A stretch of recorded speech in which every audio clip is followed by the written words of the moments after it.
don't want this fight.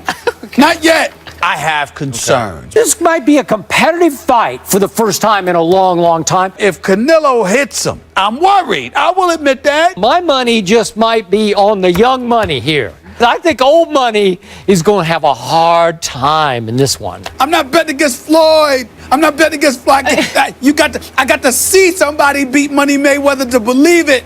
But this is the dude that worries me the most. Many have tried. All have failed.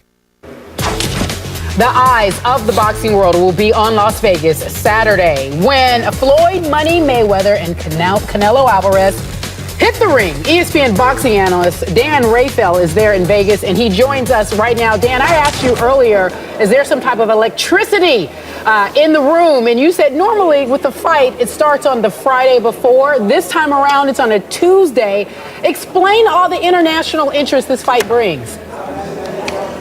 Well, this is a huge fight because you have Floyd Mayweather Jr., the #1 fighter in the sport, obviously the biggest attraction in the sport, and he's fighting Canelo Alvarez, who's the most popular fighter in Mexico. He has all the Hispanic fans who are really the lifeblood of boxing behind him. They think he can win. They view him as the biggest threat to Floyd in a long, long time. He's only 23 years old, and they have their hopes and dreams riding on him, and they all want to be in Vegas to watch it, and it feels like about half of them are here. Fans from all over the world have come to Las Vegas for this fight, and as you said, when we were talking earlier, Tuesday is not usually a day where there's a ton of buzz, but this Tuesday, when the fighters made their grand arrivals, you thought it was fight day. It was really the most remarkable thing I have seen. I've covered some 50 fights probably at the MGM Grand, and that was nothing I've ever seen before.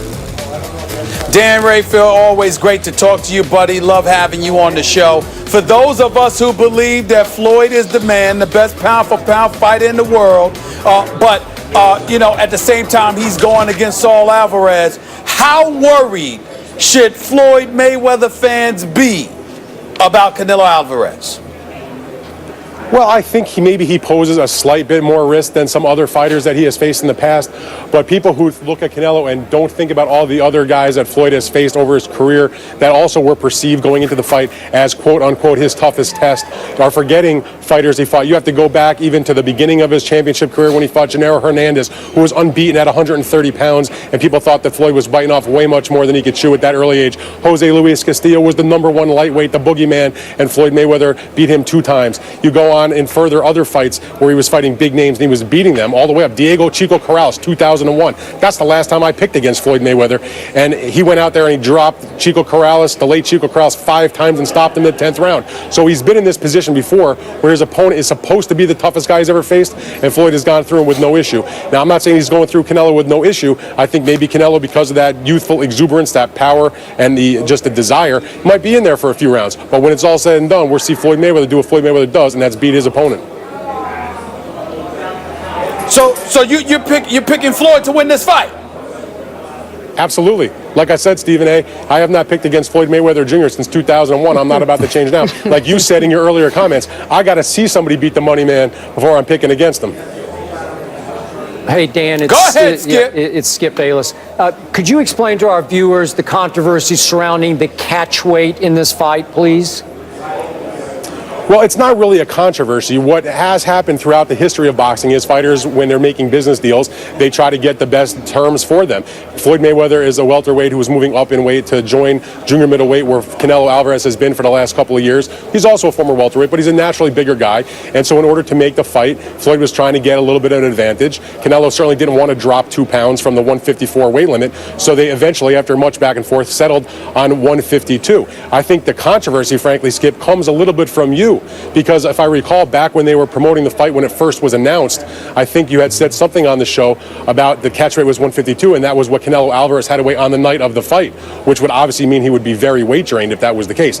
In reality, he has to weigh 152 maximum on the day of the weigh-in, which is Friday afternoon, and after that, he can do what he always does, what every fighter does, unless there's some extra clause, which in this case there isn't, which he can rehydrate to whatever he wants. So most likely, on the night of the fight, he'll walk into the ring 168, 169, 170. 170 pounds, the way he's done for years, and that's what Floyd will have to deal with, the same way other fighters deal with fighters who put on a lot of weight between the weigh-in and the time the bell rings. 1 second, Stephen A. I don't think I said that day, but go ahead. Go ahead, Stephen A. Wait, Dan, let me ask you this. Has Floyd been, real quick, has Floyd been in the ring with anybody that's weighed that much as you anticipate Canelo Alvarez weighing the night of the fight? No, he hasn't, because this is a fight. He doesn't usually fight in the junior middleweight division. When he fought Oscar De La Hoya in 2007 for his junior middleweight belt, obviously Oscar did not go up that heavy in weight after the weigh-in. But Floyd, as he likes to say, skills pays the bills, to quote him, and he's a more skillful fighter than Canelo Alvarez. And if you can fight, a couple extra pounds is not going to make a difference. Before I let you get on out of here, I wanted to switch subjects real quick, Dan, because Al Bernstein made some news commenting and reacting to an article that's scheduled to be in ESPN the magazine with Mike Wilbon and a couple others, talking about boxing is dying. Floyd Mayweather Jr. is the only guy really holding up the sport per se. And Al Bernstein obviously took issue with that. Talk to me about what you thought about what Al Bernstein had to say about the state of boxing as it exists today. Well, Al Bernstein, number one, is a friend of mine, and Al Bernstein and I discussed the same matter on Twitter with each other, and I agree with Al 100%. I watched a segment on PTI a couple of days ago where Mike Wilbon, who I have massive respect for, same with Uncle Tony, as we're both from the same college. I love Tony, but those guys are dead wrong. They say boxing is dead, that Floyd's the last guy, and they couldn't be more wrong. They said De La Hoya Mayweather was the fight to save boxing. That was nonsense. They even, Sports Illustrated put that on the cover. They've been saying boxing is dead for 100 years, and I'm here to tell you, if you were in the lobby of the MGM on a Tuesday, way early in the week, you would not think boxing is dead. And even if their perception is that after Mayweather boxing is dead, they're still wrong, because there's plenty of young stars out there. Just because they don't know them doesn't mean boxing is dead. Should I say because David Beckham retired from soccer that soccer is dead because I don't know another soccer player in the world? Obviously not. To me, people who say boxing is dead, it's ignorance and it's lazy.